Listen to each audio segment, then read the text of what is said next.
Welcome to My Big Safety Challenge, a podcast all about stories of safety leadership, presented by Dale Carnegie and the Board of Certified Safety Professionals.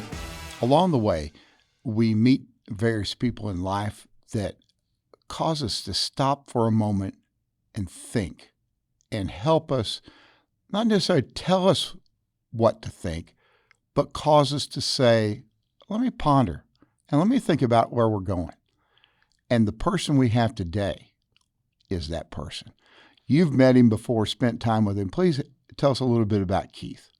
Yeah, I would be happy to, Merle. So you're right. This gentleman, amongst the many people that I'm grateful to be close with, is one of the closest. And since the day I met him, has said multiple things and asked multiple questions that have paused and forced me to think and ponder. And one of the things I'm most grateful for is Keith is actually joining us in person, in studio today, so we get to be with him, fully present with him. And what we're going to talk about is we're going to talk about ethical influence. We're going to talk about listening. We're going to talk about focus, amongst many other things. And this gentleman has given so much to me that I'm grateful that he gives to give and delivers so much for our audience and our listeners today. And we don't have as much time as I would hope that we had, or that I wish that we had, but we will do the best we can to give people a taste of Mr. Keith Mercurio and everything that he can bring to the table for the safety and health profession. So the companies that these folks represent today, they can lead sharper, they can listen deeper, and they can drive true change within their organizations. So grateful to have Mr. Keith Mercurio here with us today. Keith, good morning. Good morning. Very grateful. That was a lovely introduction. Thank you. In fact, I would say, Merle, we just met last night in person for the first time. That would be maybe one of the most ideal impressions I would leave with somebody, would be the idea that not telling people how to think, but asking questions that maybe make them think a little more deeply or a little bit differently. So I'm really appreciative of that. Thank you. And Jason, it's always a pleasure. It's not my ideal setting with you, which would be the kitchen counter at my old place with my endless supply of whiskey and your endless supply of lemon water and deep conversations on facilitation and influence, which was how, Jason and I spent many years getting to really know each other and learn from each other as far as our passion for the art and science of influence. And so that's a little bit more of our backstory and why we've come to work together over our career as well. We love the word influence, of course, through the Dale Carnegie organization, how to win friends and, yes, influence people. Your term, ethical influence, is all influence ethical, or how do you draw that line? Yeah, I mean, John Maxwell said, leadership is influence, nothing more, nothing less. But over the years, as I really delved into this premise and started to study the way in which people, particularly in authority, get people to see their vision, fall in line, hold them accountable, all the typical terminology that you'll hear. I started to just look at it from a human perspective, and the reality was that most ways in which people were influencing were leaning into title and authority. They would use flattery to try to get people to want to work more closely with them. They might use manipulation. They might use subtle threats. They might use any number of traditional human, naturally developed means of getting people to do what you're asking them to do. Right? You'll hear people say, kill them with kindness, or what is it? Honey brings more bees, or whatever the hell that is. The point being that there's all these different methodologies of trying to draw people in or get people to do what you want them to do. And they're all taking methodologies. How do I get from others what I want from them? And the premise of ethical influence came, it's actually a term from Robert Cialdini when he talks about it in his book Influence. And it's like, how do you actually measure this premise, and how do you filter it so that you actually know that you're up to a higher good, a greater good? And that's where the two questions that I pondered and sort of came to be, I don't even know where they came from specifically, so I apologize if I can't cite the original source here, but the two questions that came to be when asking, like, what am I about to say? What am I thinking? What am I up to? Was, does it honor and does it serve? Does it honor this person and does it serve this person? And when run through those two filters, I in my own personal experience, I've rarely ever made a decision, if ever, that I was regretful of or didn't feel amazing about 24 hours later, a week later, a month later, years later. Now, it doesn't mean I got what I wanted, but when I remembered to speak to someone, speak with someone, or speak from a place of honoring and serving someone, I don't remember a time in which it didn't serve and honor both of us in the long term. Now, in the book, How to Win Friends and Influence People, Carnegie talks very clearly. He said, if you use these 30 principles of human relations and you use them to manipulate, you are wrong. That is not the purpose of this book. And you use the word flattery. He said, if you use try to flatterize, that may not be a word. Oh, it's a word. That's a great, I don't know if it's a word, Merle, we just made one. Flatterize is outstanding. If you flatterize, yes, shame on you. That's not right. What he did say was there's a principle, arouse in the other person an eager want. Because he says every one of us, that what we do it ultimately because we want something. We envision an end in mind. And when you talked about those two questions you use, he would say, think about when you're in a situation and you're trying to guide people to make a decision. Stop and say, what is it that they want that I can help them get to and guide? How does that fit in with what you're thinking? The idea of guiding is a really beautiful principle. One of the areas that I see this conflict come about is in, early stages in sales or in leadership. You start to learn that you should be asking questions. But like one of the things that you'll hear is, there's a few catchphrases or phraseologies within leadership that really make me bristle. And one of them is when you hear people say, you have to ask people questions so they think it's their idea. And this is one of those classic unintentional manipulations, right? And I'm not saying anybody's up to no good here, but the premise is, I've got an idea, and I'm going to ask you questions until you discover my idea as your own idea. And so people will ask questions like, well, would you agree? Or don't you think? Or is it fair to say? And if you're asking any question that starts with those phrases, those are not questions. Those are your opinion with a question mark at the end that you are forcing somebody to fundamentally agree with. And that's what leading questions look like. And so one of the principles that we work with leaders on is learning to ask guiding questions. And guiding questions they're not just going to be wide open, loose cannon questions where people can go anywhere, but they're thoughtful in that they guide the conversation, but they come from a genuine place of curiosity.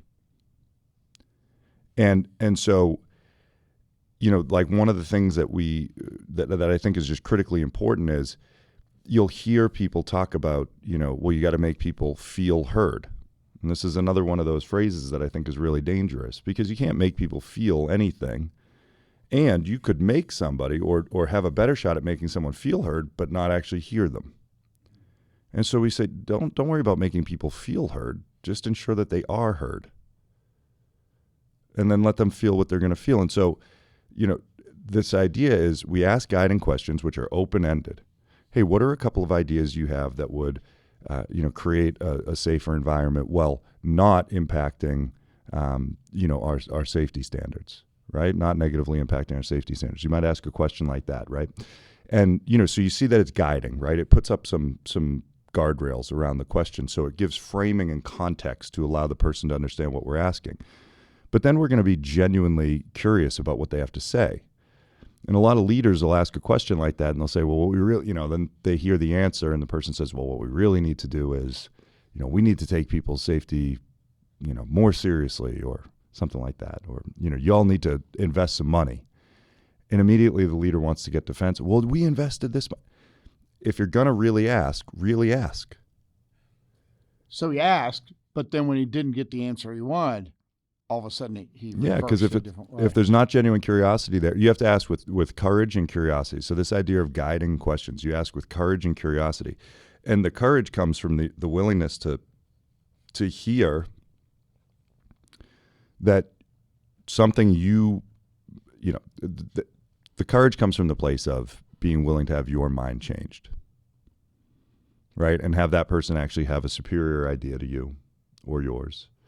To be, we call it influential questioning, not because of the way that it influences the other, but because of the willingness to be influenced by the power of what comes out of the conversations. Well, now that's a different twist. Because Jason, when you think about how we commission the average safety professional. The average safety professional is implied. You go keep everybody safe. They don't say it just like that, but that's kind of the implied role. But you're saying this a little bit different, that it's not that I'm just trying to only influence you.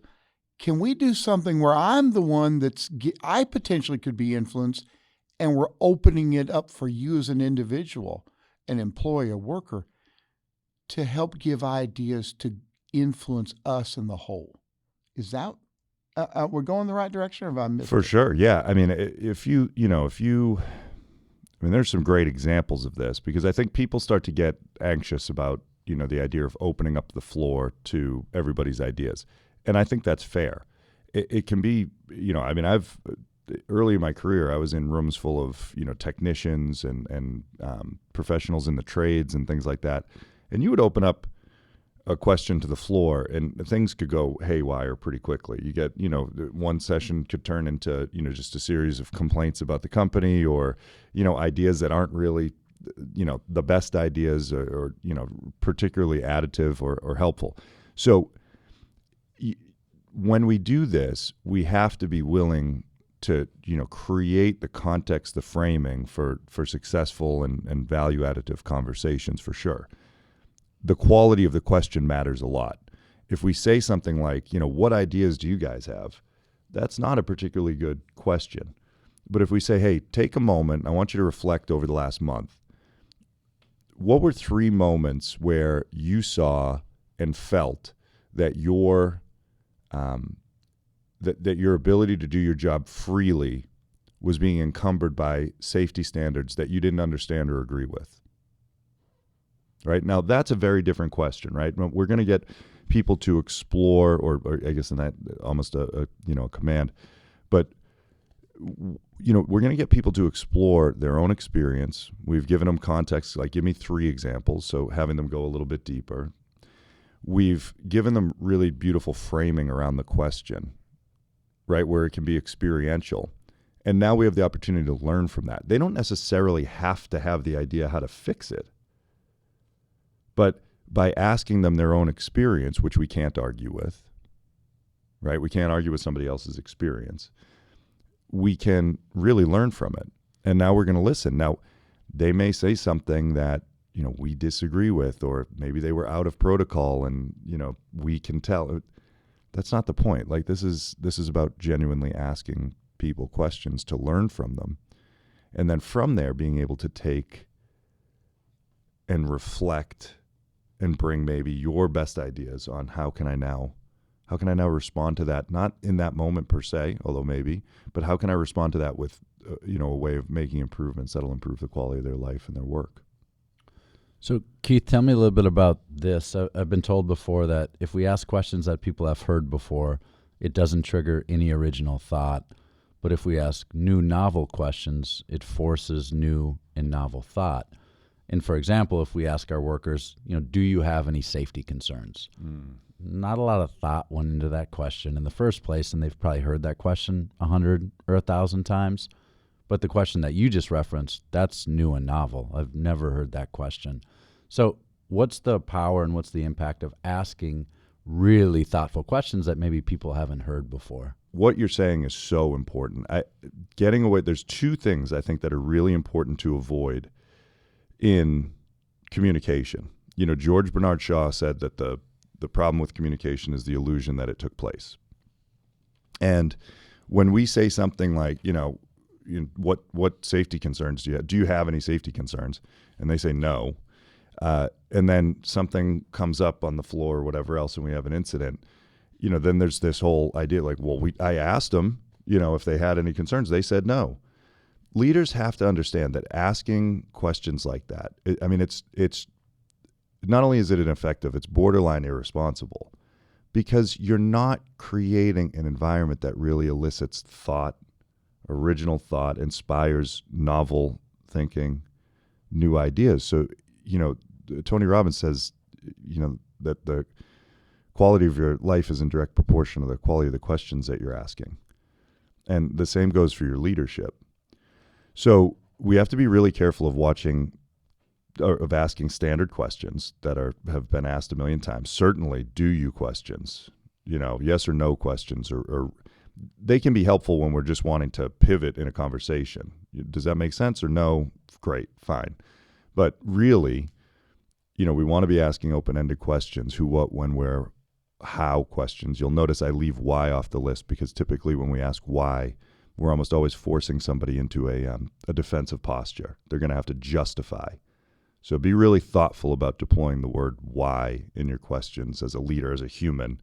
Why did you do that? Why do you think that? You're basically asking somebody to defend themselves. Not necessarily intentionally, but that's the way that it's experienced. So asking those open-ended questions, putting some framing around it, giving a specific number to, give me 2 or, 3 examples, things like that are really helpful in creating novel questions that will elicit novel thinking. Additionally, we have to be really careful as leaders and influencers to not use common phrases, known quotes and phrases. So, back to the premise of the illusion that communication is taking place. You'll hear leaders talk about accountability all the time. It's one of my least favorite words in leadership. One of my least favorite words, because it's a word that everybody nods their head at. Yep, accountability, got to hold people accountable, whatever that means. And so now everybody's nodded their head, but with their own understanding of what it even means. No absolute clarity that we've got a shared definition of what would accountability look like. What does accountability act like? What does it sound like?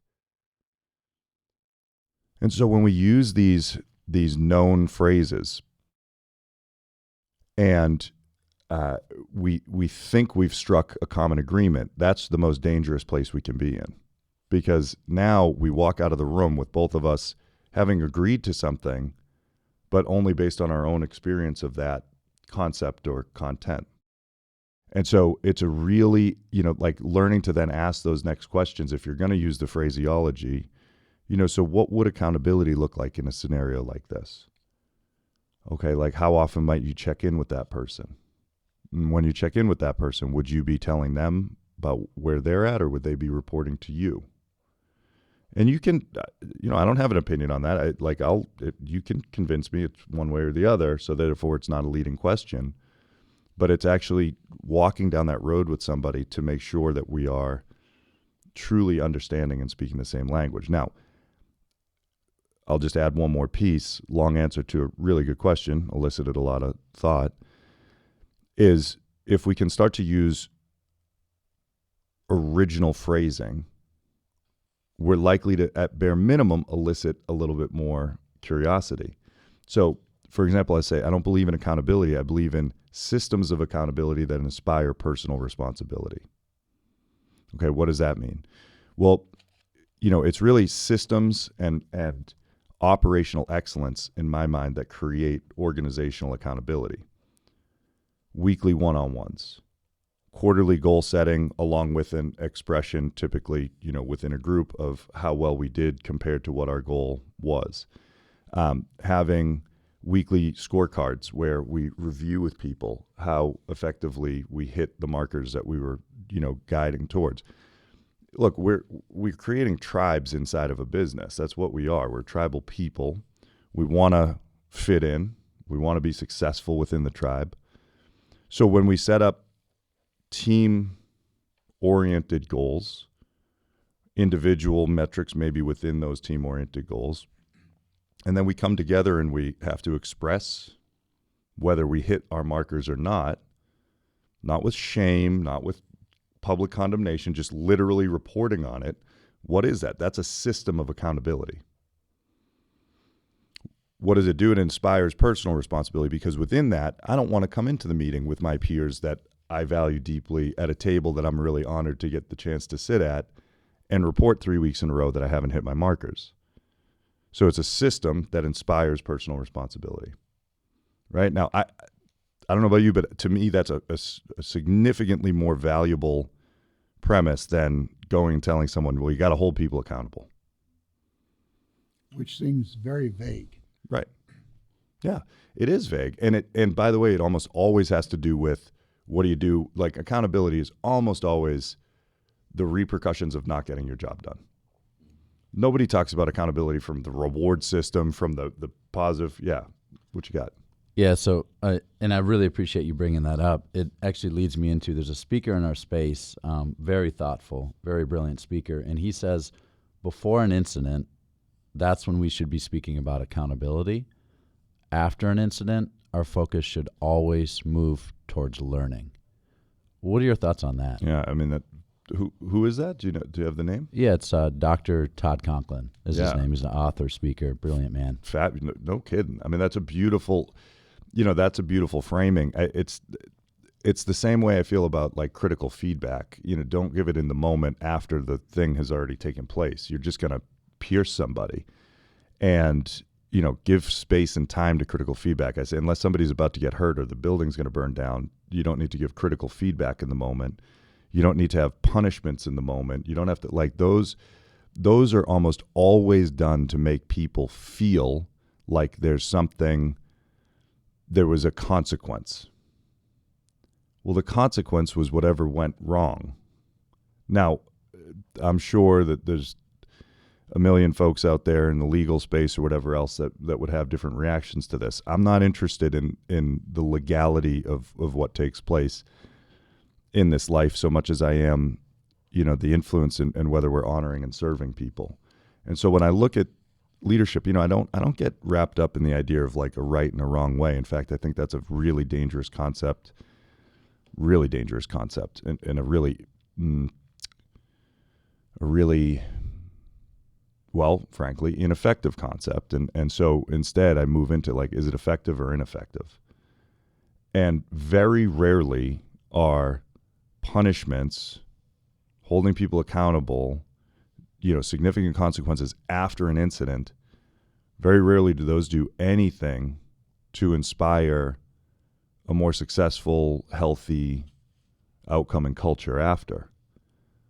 Comparatively, the willingness to humble oneself and learn, right? That's what that's about is, if we move it over to the human side and the human equation, that's about regret and remorse. And, I think, Jason, you and I have talked about this in the past, but like regret and remorse, those are learning emotions. Those are, if you get into any sort of, therapy or, psychology work, you might hear clean versus dirty emotions. Regret and remorse are considered clean emotions in the fact that they live in the heart and they're ways to learn and think about how I could do things differently in the future. Whereas shame and guilt are considered like dirty emotions, and those live in the gut and they're about what I should have done differently. And if you notice, anytime we're using the word should or shouldn't, we're not bringing learning into the equation. We're bringing judgment into the equation. And I think what you see a lot of leaders react to is the need for there to be some sort of consequence, which is born out of this idea of shame and guilt, which is about what should have been done differently. And as a result, that leaves all of it in the past and doesn't bring the learning forward into what could I do differently now moving forward from this learning space. So, Conklin, good stuff right there. Mm-hmm. Appreciate you going and giving your perspective and then bringing in the human side of things on that with the clean versus dirty. There's another thing that you said around common phrases, I'll say cliches and common phrases. And we are proficient in our profession at times at using cliches and common phrases, such as, safety first. Such as we need to send people home in the same condition in which they came. So what's the danger, whether we're in safety and health or whether our operational leaders are using common phrases and cliches such as that? What's the potential impact of that? Yeah, so known phrases, right? So known phrases, common phrases, cliches, whatever you want to call them. The problem with a known phrase is that it's known. And knowing is the least productive state for learning. So you cannot learn something which you already know. So when we use a known phrase, all we're doing is eliciting that person's already state of what their relationship with that phrase is. So we're not eliciting any new thinking. In fact, we're eliciting their old thinking to wherever they used to hear that phrase. And now if you actually think about it, it's really interesting because safety first might have been something that their, mother said to them, when they were growing up. And I'm not saying they're actually consciously thinking about this. We got to understand 99% of human behavior comes out of the non-conscious. It comes out of our belief systems, our identity, our imprinting. It's not a matter of conscious thought and then decision. That's not how human beings work at all.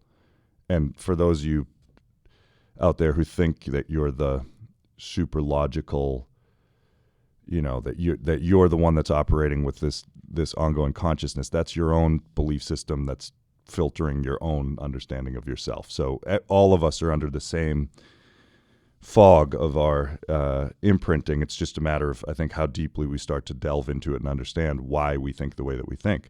So for most people, they'll have, if it's a common phrase or an old phrase, there's either a tiredness to it, sort of an internal unexpressed eye roll, or maybe even an actual eye roll, or there's the potential that it's just actually eliciting something from their past that maybe they do or don't have a positive association with.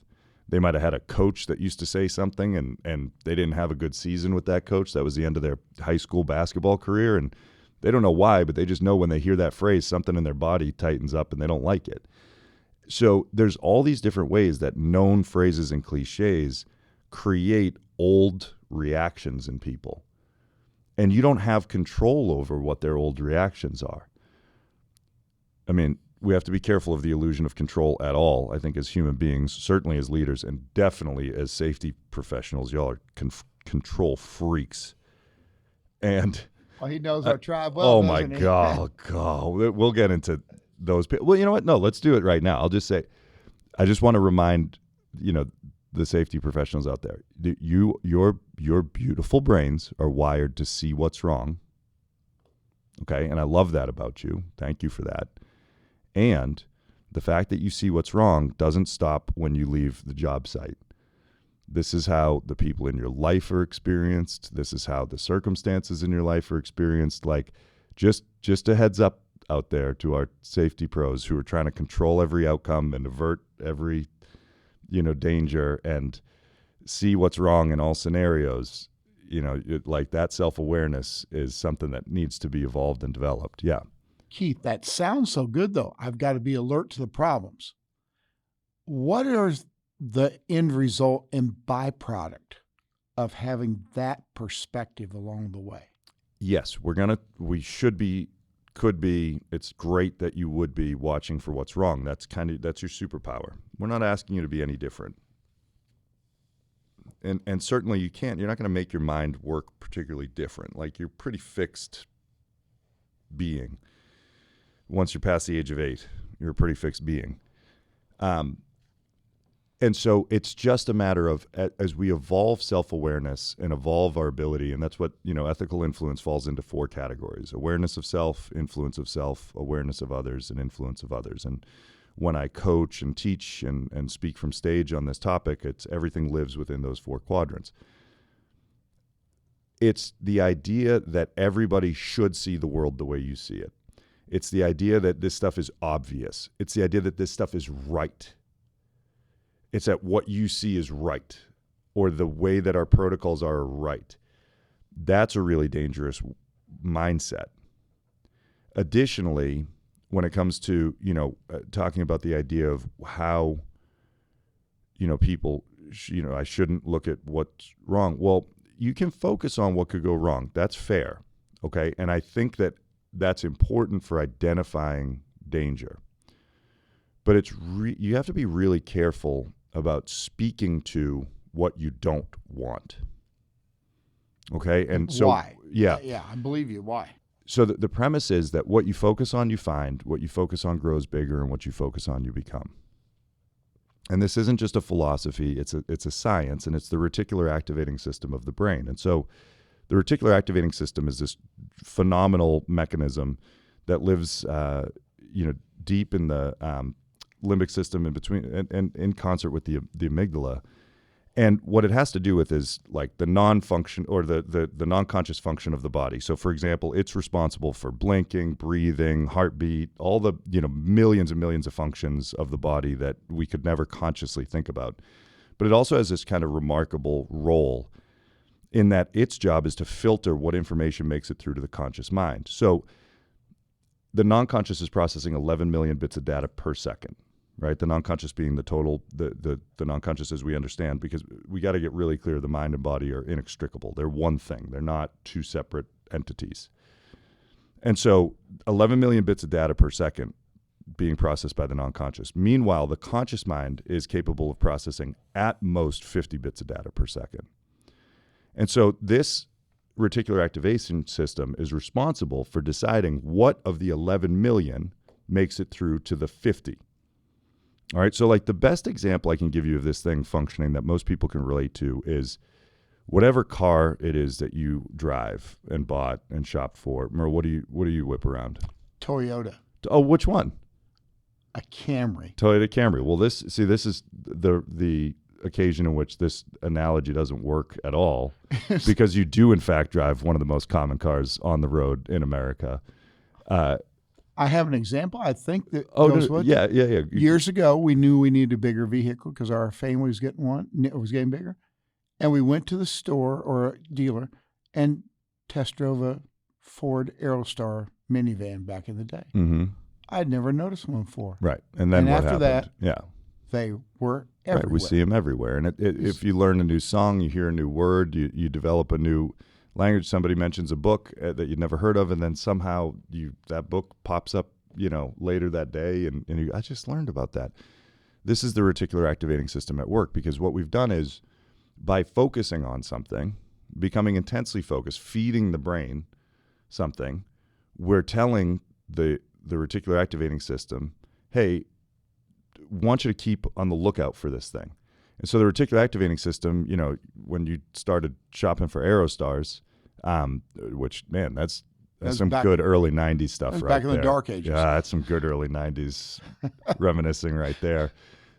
What happened was your brain decided, because there was enough focus on it, hey, this must be really important to this guy.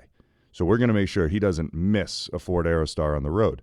And suddenly they start appearing almost like you're summoning them. Well, think of the implications of this. This goes for everything in our lives. That whatever we focus on, we find grows bigger and we become. And so, this is fundamentally what this is the natural human algorithm. So if you think about the way that, now online, whatever you search for, you're suddenly fed a bunch of ads, whatever it is that your your interests are, tends to populate on your screen. It'll gather up in your Instagram, your Facebook, whatever else. Well, that's the manual, developed algorithm of artificial intelligence and the internet. But prior to that, for millions of years, human beings have been operating under our own algorithm, which is the reticular activating system, which is gathering information to support our existing beliefs and to bring into focus evidence that supports those things. And so as a result, whatever it is, this is where cognitive bias comes from. And if we don't understand that we're all a function of cognitive bias, then we are in real trouble. If you think that it's other people who are biased and not you, you're really in trouble, because that's just how the brain works. It's how the mind works. And so whatever we're feeding it, we are then telling it to go find more evidence of that thing. And so when we focus on people, on problems, right? And that's okay. It's okay, but we have to then understand the implications of that if we don't then look at how we frame it and how we share it from a place of solution and creating the outcome we do want. And I think this is where I would say I see the single greatest flaw in the standard practices of the health and safety world. And it's this idea of focusing on zero. Zero preventable injuries, zero preventable deaths. And why? Because what we're focusing on is the very thing we don't want. And that is just an absolute psychological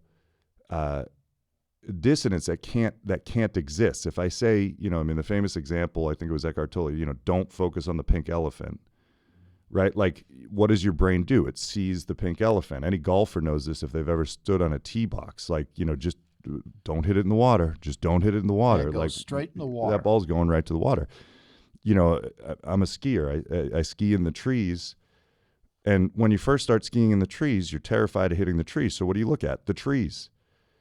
And all you see is trees. And eventually, as you become a better skier, you start to look where you want to go, in between the trees. And then suddenly you go where your eyes go. You go where your focus goes. And the safety profession has decided that this idea of zero is the marker of success, as opposed to, what about the idea of 100? Like, what is it that we really want? And I mean, Jason, you talked about returning people in the condition that we found them. What about returning them in a condition better than the one we found them? What if we sent people home happier and healthier every day? What if that was our intentionality? And I just think that there's I get it, and I understand why. I get it. Zero's a great goal. It's a great goal. But it's not really what you want. You don't want zero. You want 100. And so focus on what you want, not what you don't want. So let's say that I'm listening to this as a safety professional, and I say, oh, I've gotten in this rut of looking for the wrong. Where does a person start? How would you suggest a person starts to turn that ship? Merle, you're pretty good at this, by the way. Really? This interviewing thing. Yeah. You're very good at this. This is a great question. It really is. Because you got me out here. I've walked the plank. I'm about ready to go off the ship. But I said, I got to do something. So the way in which we get to feed the reticular activating system is with intentionality.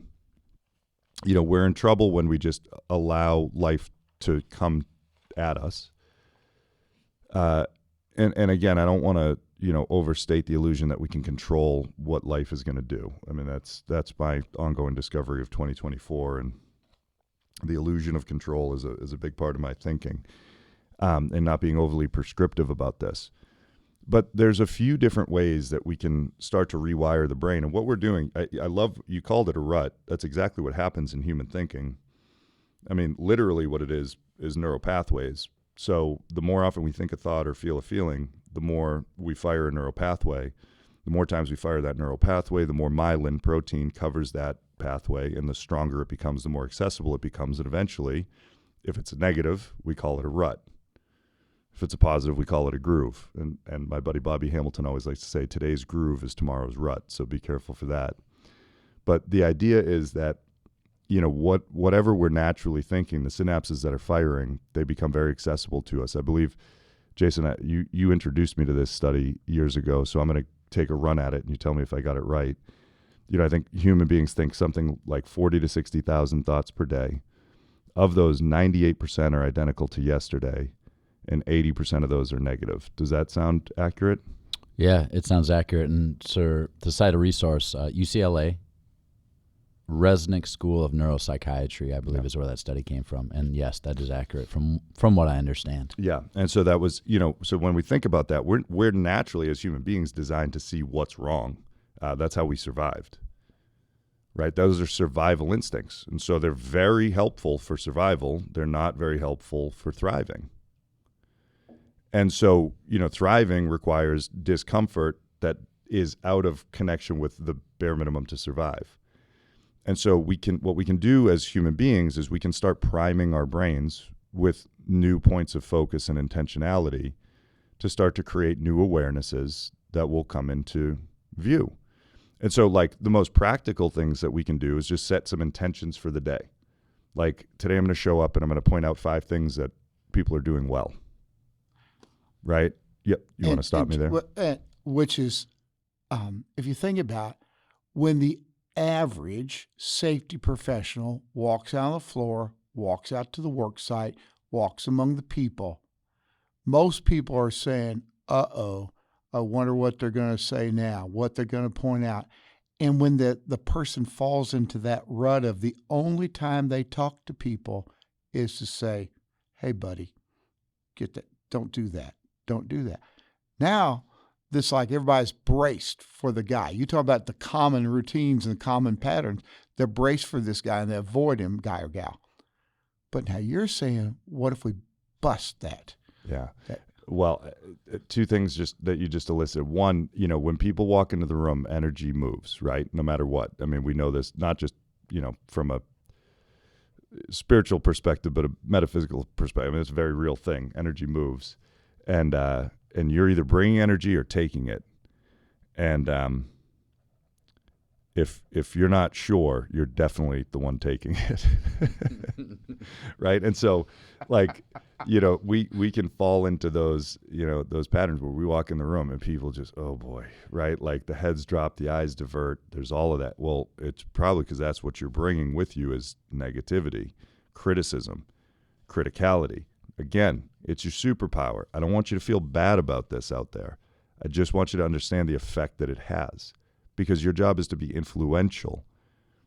Your job is to send people home better than you found them, right? And so you have to be capable of relating to people in a meaningful way if you're actually going to protect them, if you're actually going to inspire them. So,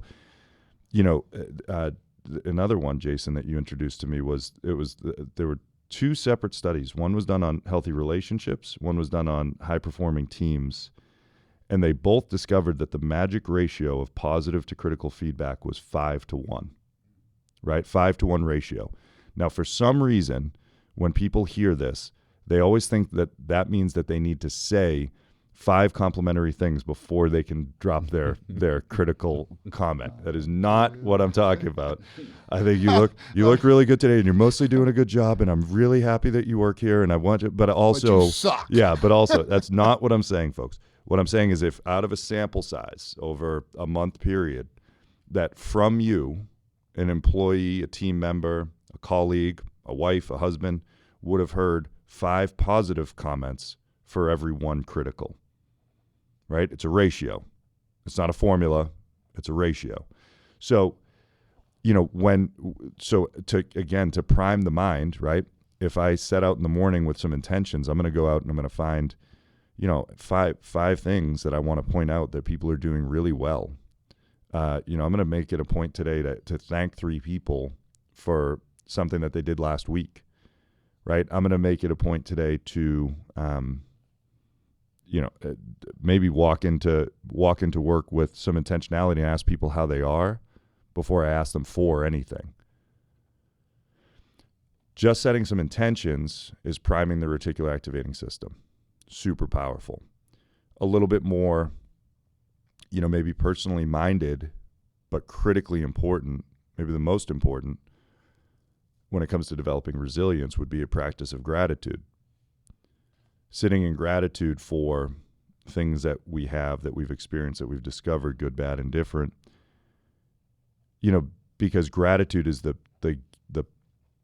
foundational muscle of resilience. It's the ability to see what's good regardless of what's going on around us.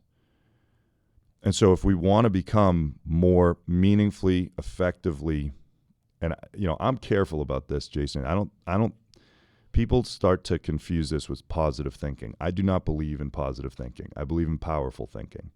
And I think there's a critical distinction there. This isn't about making things seem okay when they're not. This is about powerful thinking that allows us to bring into focus that which will serve and honor us and others.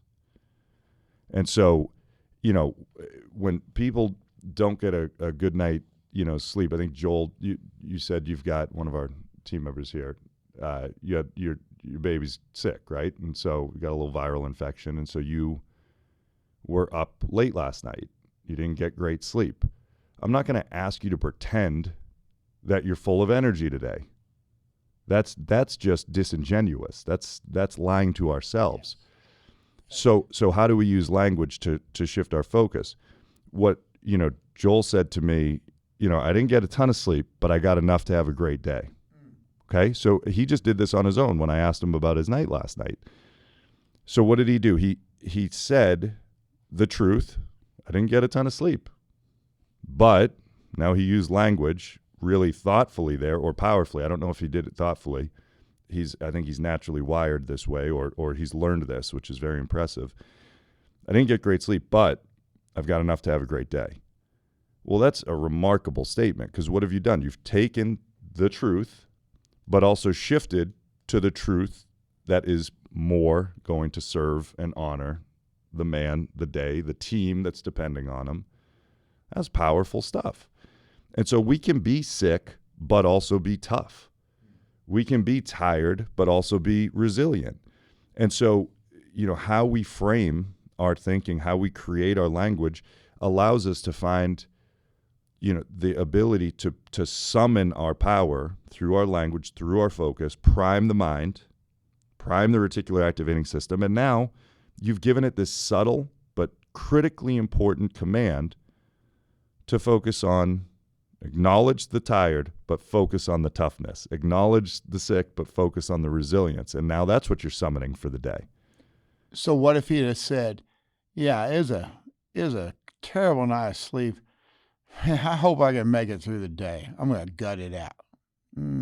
Different Exactly. direction. Yeah. You're creating a completely different narrative that's now running in the non-conscious throughout the day and informing the way we feel and think. I mean, this is science, folks. This is not just some philosophy. This is how the mind fundamentally operates based on the information that we're feeding it.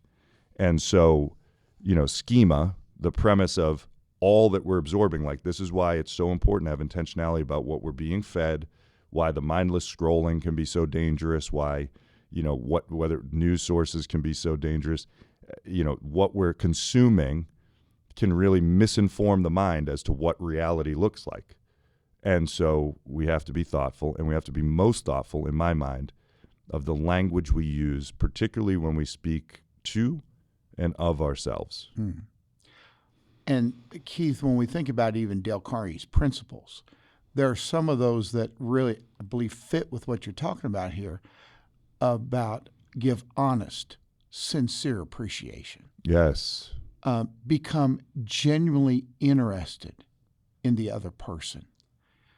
Even remember that a person's name is to that person the sweetest and most important sound in any language. They love to hear their name. Be a good listener. Encourage other people to talk about themselves. And then one more, talk in the terms of the other person's interest.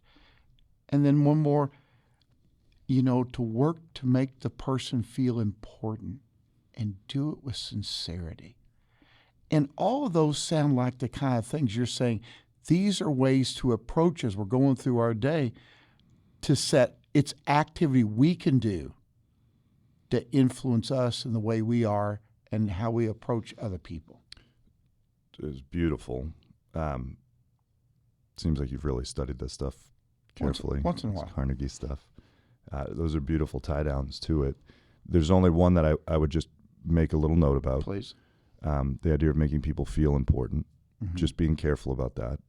Just ensure that they are important. Choose for them to be important to you. And to do it with sincerity. And let them, and then they'll feel what they're going to feel. Yeah. But just continuing to watch that tendency to try to make people feel anything. Thank you. Okay, as far as like what's my goal? Let me make sure that they are important to me. Thank you. They'll feel it, right? They'll feel it. Join us next time for more of our conversation with Keith Mercurio. Thanks for listening to My Big Safety Challenge, a podcast produced in partnership by Dale Carnegie and BCSP, with your hosts, Dale Carnegie Master Trainer Merle Heckman, and Jason Coons, Global EHS Team and Culture Activation Lead for 3M. Executive produced by Charlie Eltringham. Supervising producer and editing by Michael Escobedo. Directed by Michael Escobedo, Joel Burgai, and Giachi Liu. Graphics by Giachi Liu. Editorial support from Brendan Mohawk. Consulting producers are Colin Brown and Mark Sullivan. To have new episodes delivered directly to you, please subscribe on Apple Podcasts, Spotify, or wherever fine podcasts are downloaded. If you would like to share your story of a safety leadership challenge you faced, email us at info@mybigsafetychallenge.com. See you next time.